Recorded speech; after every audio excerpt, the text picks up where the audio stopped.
صلی اللہ علیہ وسلم کے دیوانوں، یہ روزانہ جو 5 وقت کی اذانیں اپنے محلے میں گونجتی ہے، اتنی آسانی کے ساتھ ہمارے گھر تک نہیں پہنچی. یہ قرآن کی تعلیمات اتنی آسانی کے ساتھ ہمارے گھر تک نہیں پہنچا.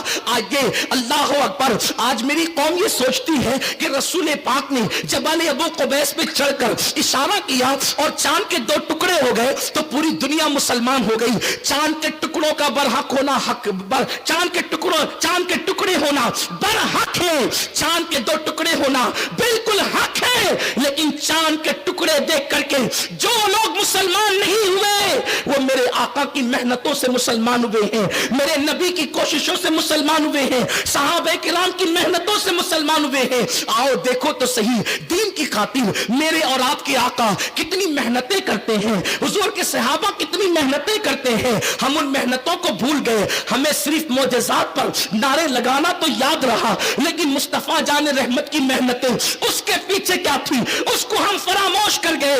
معجزات پر حق ہے، حضور علیہ السلام کے معجزات پر جو اعتراض کرے اس کا دل سیاہ ہے، لیکن محنتیں تو دیکھو آقا نے کتنی محنتیں کی ہے. اللہ اکبر، مکے کے اندر جب فاران کی چوٹی پر میرے نبی نے نبوت کا اعلان کیا، اعلان نبوت سے پہلے میرے سرکار کو جو لوگ صادق الوعد الامین کہتے تھے، اپنی امانتیں رسول پاک کے پاس رکھتے تھے، جب میرے کریم آقا نبوت کا اعلان کرتے ہیں تو وہی قوم میرے نبی کے جان کی دشمن بن جاتی ہے. اور اللہ اکبر، آقا کریم صلی اللہ علیہ وسلم اپنا مال، جناب خدیجۃ الکبریٰ کا مال دین کی راہ میں خرچ کرتے جا رہے ہیں. اور ایک وقت ایسا آتا ہے، اللہ میرے آقا صلی اللہ علیہ وسلم کے دیوانوں، جب اللہ کے حبیب علیہ السلام کے سر پر وار کیا جاتا ہے، حضور علیہ السلام کا سر انور زخمی ہوتا ہے اور میرے آقا اپنے گھر پر تشریف لاتے ہیں، اپنے سر پر ہاتھ رکھ کر، اپنے زخموں پہ ہاتھ رکھ کر. تو اس وقت رسول پاک کے گھر میں بظاہر حضور کے سر پہ پٹی باندھنے کے لیے کوئی کپڑا بھی موجود نہیں ہوتا، حضور کے گھر میں کوئی کپڑا بھی موجود نہیں ہوتا. ام المومنین حضرت خدیجۃ الکبریٰ اپنے سر کا دوپٹہ پھاڑ کر رسول پاک کے سر پہ باندھ دیتی ہے. اللہ کے حبیب صلی اللہ علیہ وسلم جناب خدیجہ سے کہتے، خدیجہ میں اپنی قوم کو جنت کی طرف بلاتا ہوں اور میری قوم میری بات کو نہیں مانتی. جناب خدیجۃ الکبریٰ میرے آقا کو تسلی دیتی ہے. اللہ کے حبیب صلی اللہ علیہ وسلم کی یہ کیفیت ہے. آؤ حضور علیہ السلام کی محنتوں کا اندازہ کرو. ایک دن میں 3 مرتبہ پیٹ بھر کر کھانے والی قوم، ذرا سوچے تو صحیح، دین جو ہمارے گھر تک پہنچا ہے اس کے پیچھے اللہ کے حبیب کی محنتیں کیا ہے.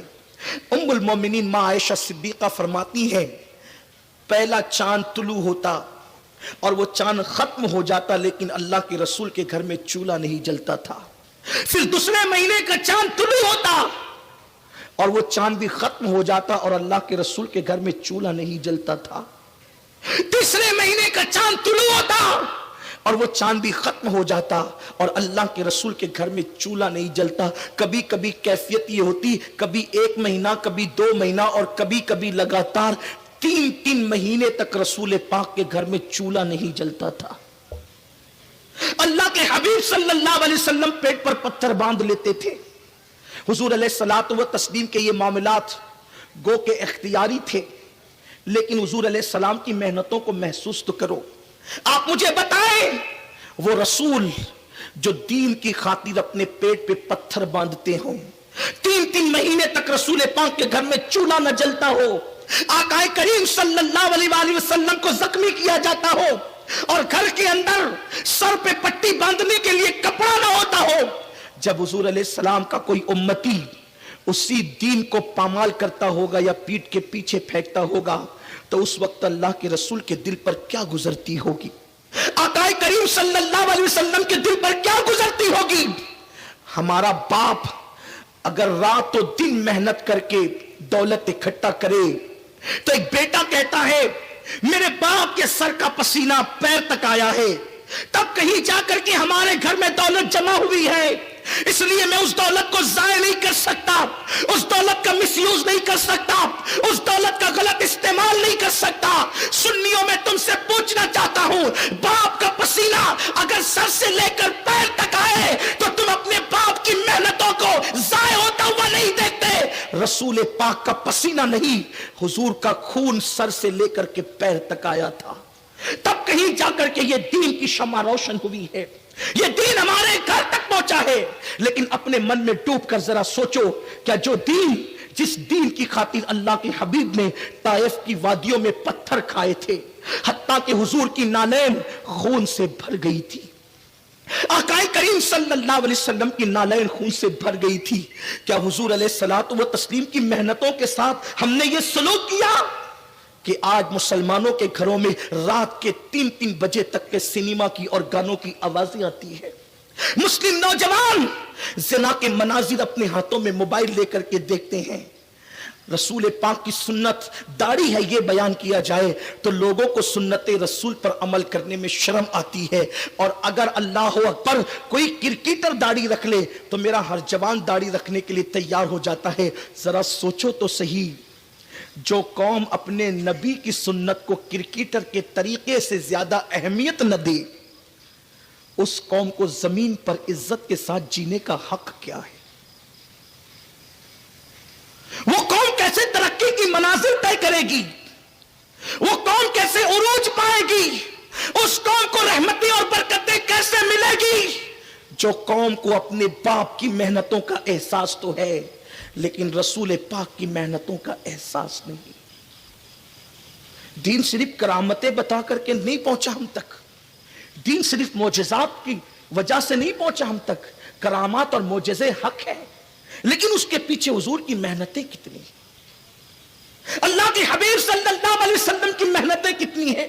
आओ गलबे दीन के लिए हुजूर की मेहनत की कुछ झलकियां आपके सामने पेश करूं। एक मर्तबा अल्लाह के हबीब सल्लल्लाहु अलैहि वसल्लम मताफ़े काबा में तशरीफ लाए। अबू जहल से सामना हो गया। हुजूर के जान का दुश्मन अबू जहल हुजूर अलैहिस्सलातु व तस्लीम को देखता है और आकाए करीम सल्लल्लाहु अलैहि वसल्लम को पकड़ लेता है। मफहूम है कि आकाए करीम को पकड़ने के बाद उसने हुजूर अलैहिस्सलाम का सरे मुबारक पकड़ा और पकड़कर काबे की दीवार से टकराना शुरू किया। आकाए करीम सल्लल्लाहु अलैहि वसल्लम के सर को काबे की दीवार से टकराना शुरू किया। जरा सोचो हुजूर की शान और अजमतें क्या है, अपनी औकात क्या।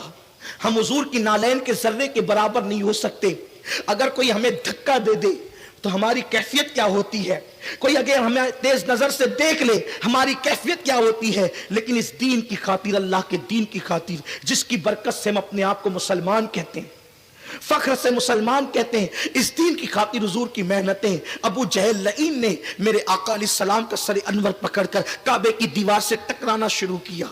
हुजूर अलैहिस्सलाम का सर अनवर फट गया, खून की फुहारें निकलने लगी। आकाए करीम अपने सर पे हाथ रखकर अपने घर की तरफ बढ़ते हैं। इस मंजर को हजरत अमीर हमजा की बीवी ने और उनकी कनीज ने देख लिया था। सरकार घर गए। उस वक्त इत्तेफाक से अल्लाह के हबीब के घर सर पे कपड़ा बांधने के लिए, कोई पट्टी करने के लिए कपड़ा ना था। उम्मुल मोमिनीन अम्मा जान खदीजतुल कुबरा ने अपना दुपट्टा फाड़ा और दुपट्टा फाड़ कर रसूल पाक के सर पे बांध दिया।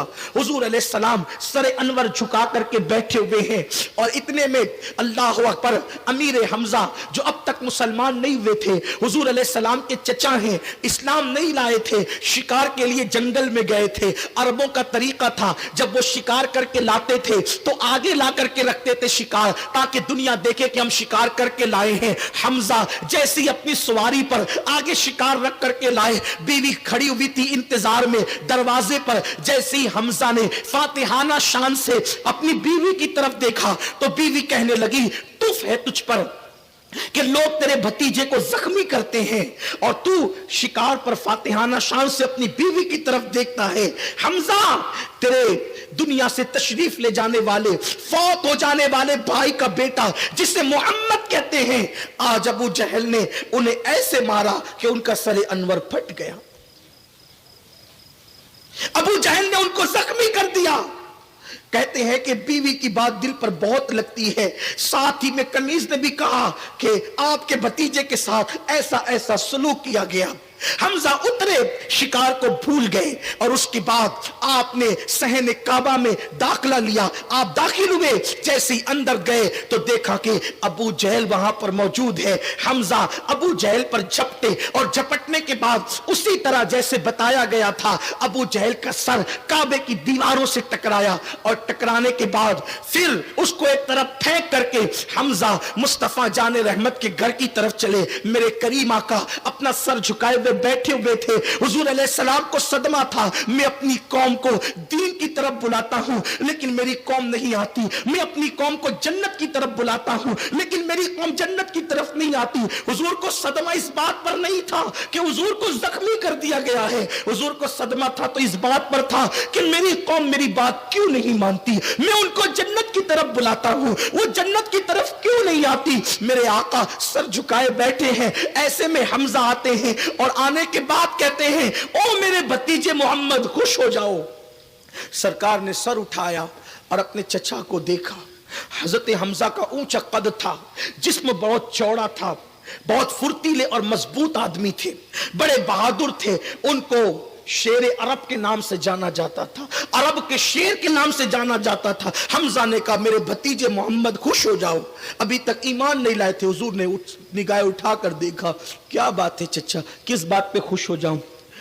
हजरत हमजा ने कहा, मुझे पता चला कि अबू जहल ने आपको जख्मी किया, बिल्कुल उसी तरह मैंने उसको भी जख्मी कर दिया है और उसको फेंक करके आया हूं। देखो चल करके कि मैंने आपके दुश्मन से बदला ले लिया है। मेरे करीम आका के जब लबहाए अक़दस को जुम्बिश हुई तो मेरे सरकार की जबान से ये अल्फाज तरतीब पाए, चचा मैं दुश्मन से बदला लेने पे खुश नहीं होता। अगर मेरी खुशी चाहते हैं तो आप कलमा पढ़ के मुसलमान हो जाएं।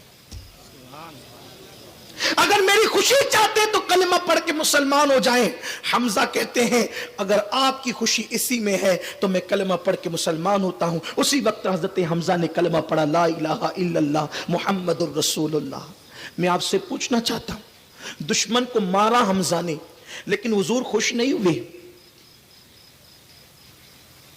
आकाए करीम को जख्मी किया गया, हुजूर गमगीन नहीं हुए। हुजूर को सदमा किस बात का था, मेरी कौम को मैं जन्नत की तरफ बुलाता हूं, वो आती क्यों नहीं है। बड़ी माजरत के साथ नबी के नाम पे जान कुर्बान करने की बात करने वाले मेरे जवानों, मुझे जरा बताओ, हुजूर पर पत्थर चले तो हुजूर को उतना सदमा नहीं होता जितना के कौम की बदआमालियों पे हुजूर को सदमा होता है। हुजूर का दिल गमगीन कब होता है, जब लोग जहन्नम की राह की तरफ बढ़ते हैं।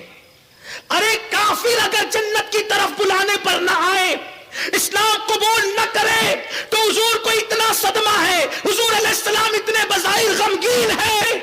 जब कलमा पढ़ने वाले जिना के अड्डों पे जाते होंगे तो हुजूर के दिल पर क्या गुजरती होगी। जब कलमा पढ़ने वाले रिश्वत लेकर के उसको अपने पेट में जहन्नम की आग को भरते होंगे, हुजूर के दिल पर क्या गुजरती होगी।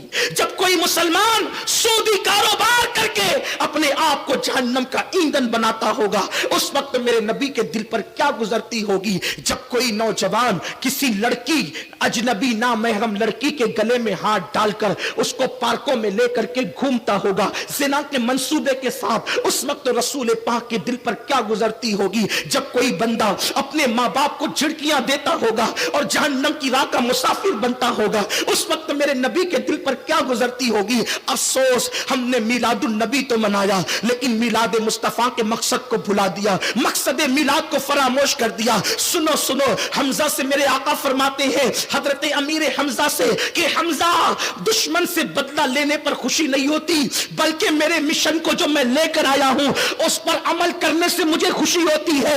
नारे लगा करके अपने आप का शुमार आशिकाने रसूल में करवाने वालों, जान लो इन खोखले नारों से हुजूर को खुशी नहीं होती। उस वक्त तक जब तक के हुजूर के फरामीन पर अमल न करो। मुझे बताओ, अल्लाह अकबर, अगर क्रिकेट का मैच हो तो मुसलमान दुकान बंद कर देता है। आज क्रिकेट देखना है, अल्लाह अल्लाह, तुमने क्रिकेट के लिए दुकानें तो बंद की है, क्या तुमने कभी नमाज के लिए भी दुकान बंद की है? اللہ کی عبادت کے لیے بھی کبھی تم نے دکان بند کی ہے؟ آج وہ کون سا جرم اور وہ کون سا گناہ ہے جو مسلمانوں کی زندگی کے اندر نہیں؟ حرام کھائے مسلمان الا ماشاءاللہ، زنا کے اڈوں کو ہم آباد کریں، شراب کے اڈوں کو ہم آباد کریں۔ سوچو طائف کی وادیوں کے پتھر حضور کو اتنی تکلیف نہیں پہنچاتے ہیں جتنے عاشق کہلانے والوں کے گناہ حضور کو تکلیف پہنچاتے ہیں۔ کیا ہم ہی بچے تھے؟ حضور کو تکلیف پہنچانے کے لیے ہم ہی بچے تھے؟ سوچو، غور کرو۔ ایک ماں کا دل دکھانے والا اس وقت تک نہیں مرے گا جب تک کہ دنیا میں ذلیل نہ ہو جائے، تو نبی کا دل دکھانے والا عزت کیسے پا سکتا ہے؟ آج ہم کہہ رہے ہیں مسلمانوں کو کہیں عزت نہیں۔ دنیا کے اہل اقتدار تمہیں پیروں تلے کچل دینا چاہتے ہیں۔ ملک شام کے حالات دیکھیں، یمن کے حالات دیکھیں، بلکہ اپنے ملک میں کشمیر کے حالات دیکھیں۔ دنیا کے حالات پر ہماری نظر کیسے ہوگی؟ ہم تو پورے 24 گھنٹوں کے اندر 9 10 گھنٹے موبائل میں گزار دیتے ہیں۔